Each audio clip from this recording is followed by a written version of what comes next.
Hey guys, it's Neon. I'm here with Geeky Sparkles. Hello. And we're going to talk about the new Star Wars trilogy. It seems like maybe the honeymoon is over. Maybe. Because the media is starting to call out the fact that the sequel trilogy is not that good. If you ask these same people a year or two ago, they would have been like, oh my god, it's man, the best it thing is. ever. You're just man, baby. Ryan You're Johnson's a just genius. misogynist and you don't like strong females. That wasn't practiced either. That was. I need to hug Wicket. Okay, go ahead. They would it's okay, Wicket. They would all Shield sound like. your eyes. Oh god, they would all sound like Freddie Prinze Jr. in his rant. I sound like that sometimes too, to be fair. Not as many F words, but I sound like that sometimes too. So it does appear that more and more media outlets are wising up to the fact that the sequel trilogy is not good. It's not that good, and the Star Wars prequels were actually better than people have given them credit for, especially compared to the sequels. So we're going to talk about that. CNET and they did 2 back-to-back articles talking about how the trilogy is worse than the prequels, the sequel trilogy, and can J.J. Abrams stick the landing? I hope so, but I don't think you can. I don't think there's any coming back from the last one. But anyway, please explain these to me because I have not read them. But first, if you haven't subscribed, please do so right now. If you have subscribed, double check to make sure that you are still subscribed because that seems to be a problem. Share with your friends. Tell everyone you know to please watch our videos because I very, very, very much want a play button. Thank you. There we go. There we go. Good. That was the spiel. Okay, so the new Star Wars trilogy is worse than the prequels. This is commentary from David Priest on CNET. And this is interesting because they said that, as they're watching the sequels, they said they actually find themselves genuinely longing for the days of the prequels. What I'm feeling isn't nostalgia, and it isn't ironic love for the schlocky cinema that animates prequel memeing Redditors either. What I miss is the daring. Yeah. Nobody can say George didn't swing for the fences with the prequels. After all, the same experimentalism that gave us Jar Jar Binks in the sand dialogue also gave us Darth Maul. The best opening sequence in any Star Wars movie, that would probably be Revenge of the Sith, with a massive battle, and so much more. At the end of Return of the Jedi, Yoda tells Luke to pass on what he's learned. Here are 4 pieces of wisdom that made the prequels better than the Disney trilogy. Well, I do agree with that's one thing I had to say about The Force Awakens was I've seen it all before. It's nothing new and exciting here. Like with George Lucas, you always got something new. You always get something kind of, to be honest, there would be something cringy in there always, but you always got a good movie and it was something new in every one, or he'd try something, he'd try to be different in some way. And now it just feels like more of the same. And that's what they're talking about. That's what they're talking about. They said, the original trilogy is a mythic story starring a charismatic cast, but everyone remembers the Death Star run, Luke hobbling the AT-ATs, the Boba Fett and the Sarlacc pit. They said he always pushed the boundaries of visual effects, both practical and digital. Despite his ambition, he understood that the best set pieces aren't always the biggest ones. Where Lucas packed his movies, prequels included, with small yet boundary-pushing moments, Disney has opted for much more standard, derivative, staged action fare. Compare, for instance, the space chase with Obi-Wan and Jango Fett in the Attack of the Clones with the first flight of the Falcon in The Force Awakens. Nearly 20 years separate these two scenes, and the acting in Abrams' installment is better. That said, Lucas crafts something more than a slick chase scene with tight maneuvering and flashy, quick zooms. He plays with sound design, giving different ships. When we went to go see Attack of the Clones opening night, and when the bass hit, when they set off the depth charges, it's like boom, and the whole theater shook. And that was, at that point, that was something I don't remember ever seeing anything like that in the theater either. It was like you can feel it, Yeah. And you were actually pregnant with Squid King at the time. And I think he was kicking the whole time because he's like, what is that? So they're just basically talking about how, even though the acting wasn't great in the prequels, it was always something new. It was always something different. He was always pushing the boundaries. And it can be argued that George Lucas was more about technology than he was about, getting the best performance out of the actors. But they're even, nitpicking the planets. They said the new Star Wars movies recycle planets willy-nilly from earlier Star Wars. Yes, we keep calling this. How many desert planets they have now? Another desert planet. We're getting another desert planet in episode 9. So they got desert planet, check. Forest, snow, and city planets, check. We've seen all of this already. Death Star? Yeah, the Death Star. No, it's not. It's bigger. It's bigger. It's bigger. So, you know, it's crazy though. Everything was new, even with the prequels. Like, you could tell it still took place in the same universe, but you were seeing different parts of it. It opened up Star Wars, and there's so much more where the sequels do feel small and derivative. They feel like fan fiction, because a lot of times fan fiction just basically takes, you know, the established elements that we've seen, and then just kind of puts their own spin on, adds their own characters. Seeing, yeah. So we're basically seeing a rehash of the Jedi, a rehash of the original trilogy, some prequel era stuff, with new characters thrown in. Right, it is. It's not like, it's not like it's a new thing. It does feel like fan fiction. And I mentioned that the other day with the Freddie Prinze Jr. Rant, is that, you know, heck, The Last Jedi, Rian Johnson even said that the kid at the end was based on him. That makes it fan fiction. He inserted himself as a child into the movie. Yeah, well, they're even talking about how the Vegas like Canto I hated that thing. Yeah, it was horrible. It was absent. The little touches it made Jabba's den or Coruscant feel lived in. It didn't. It felt very fakey. You know what? It felt to me completely unnecessary. Yeah. There was really very little point to that entire thing, other than, look, free horses. You know, we need to free the animals. It felt like a PETA commercial more than it felt like a Star Wars movie, and I was kind of like, what? What just happened? Yeah. I don't get it. What? Yeah, well, here it's like, look, I mean, yeah, I can't argue the moment-to-moment writing for the prequels is better than Disney's trilogy. It's not. That's true. The script was, you know. Well, they do have cringy moments, but I don't know. Last Jedi, I mean, I'm sorry. It starts out with a prank phone call. Yeah. If you're going to be fair and honest. Yeah, we didn't have prank phone calls in the prequels. Your mom. We did have a fart joke or two with Jar Jar, but now we got, you know, chugging sea cows and chugging milk and drinking and you know, and making it as gross as you can and making prank phone calls about your mom. You know, I mean, it's like, really? Once I saw that, I was like, oh, we're so screwed. I was like, we're so screwed. But they said the character and plot arcs were much more focused in Lucas's trilogies. You know, talking about, you know, Anakin's trek from gifted child to Sith Lord, Obi-Wan growing from a Padawan to a Jedi Master. They both work. By contrast, the new films drag characters to and fro. Yeah, I don't know what the hell's going on. Yeah, I agree with this. More concerned with self-consciously echoing or subverting character moments from the original trilogy.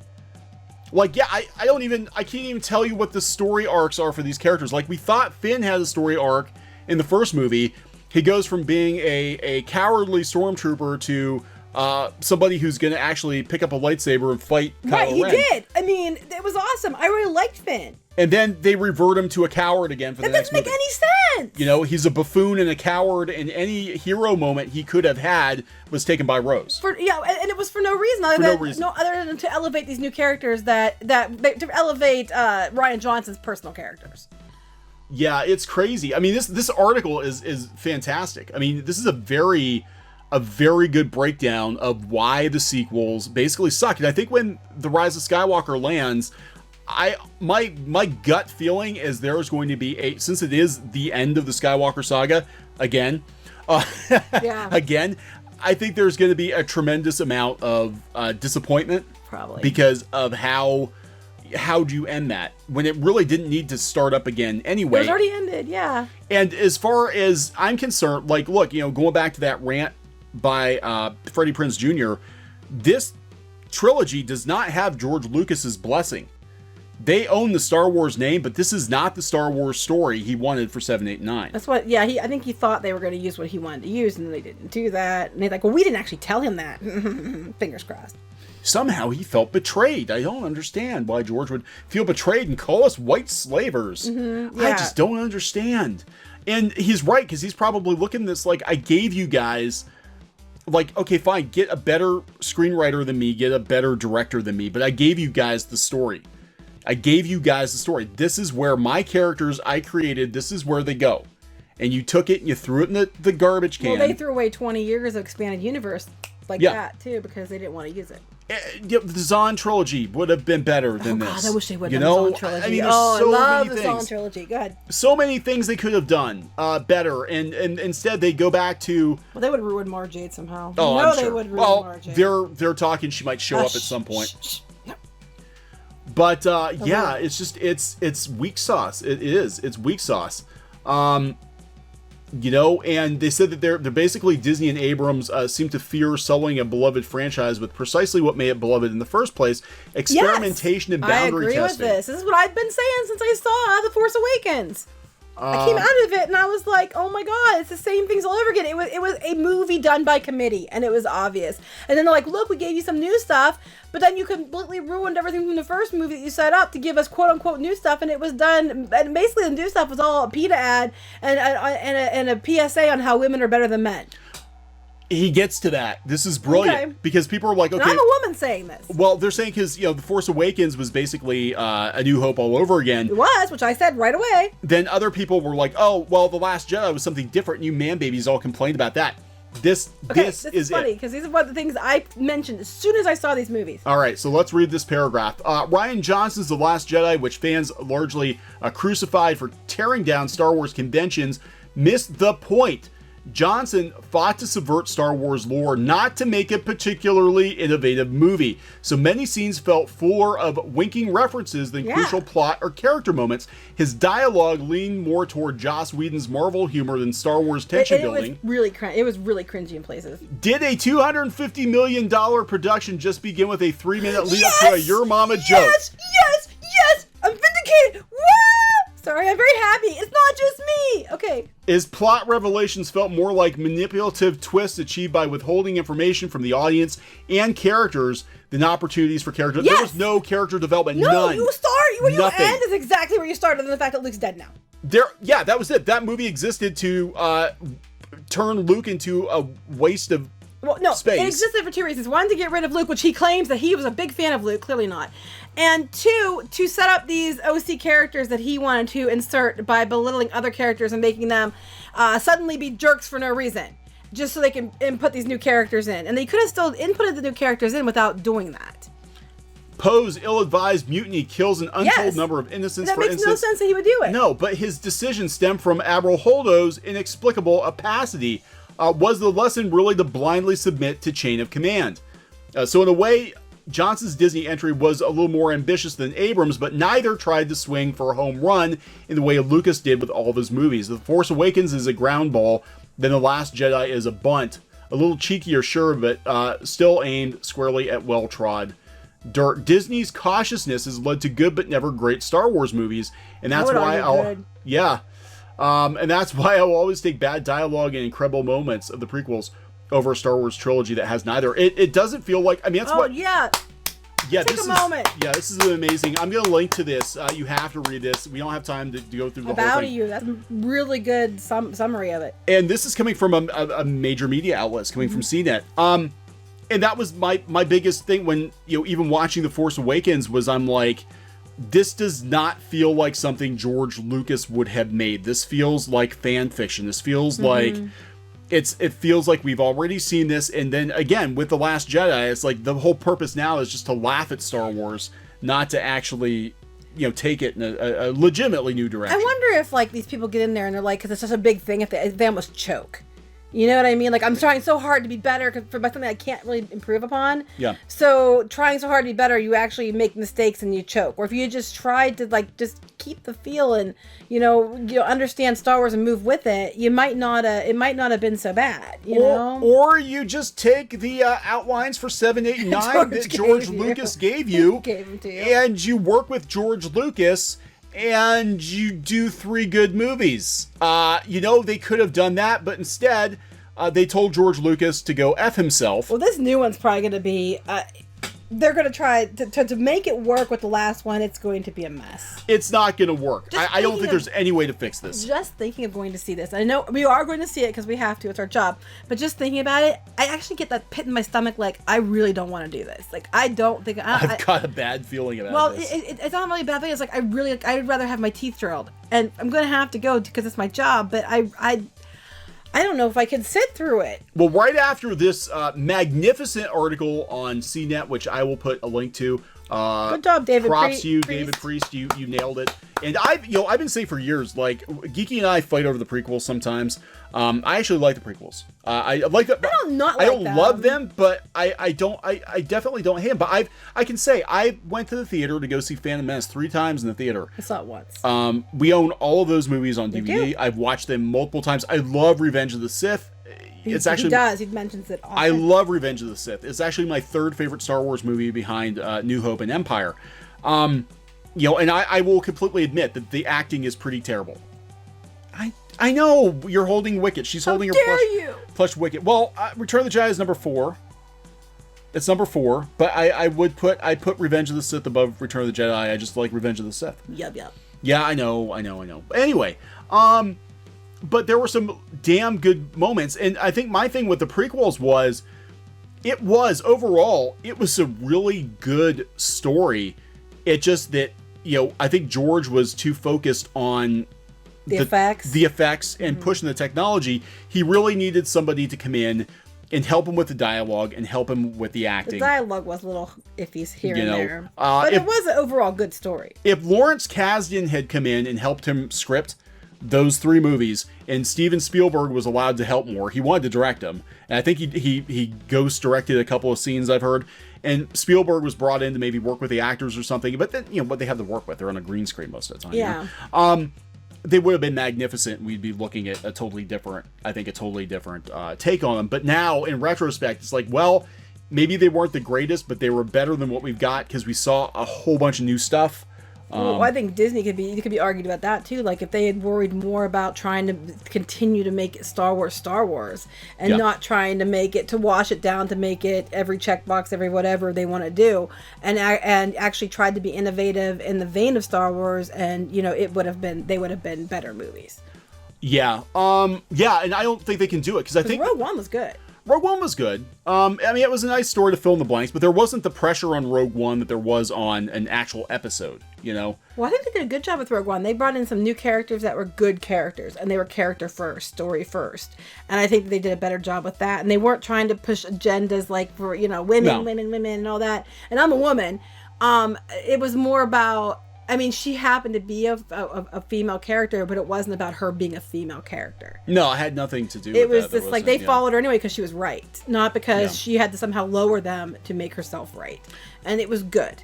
Yeah, I would say Rogue One is easily the best of the Disney. I mean, I did like Han Solo more than I expected to. I did too. I'll be honest, I expected to hate it, but at least it had...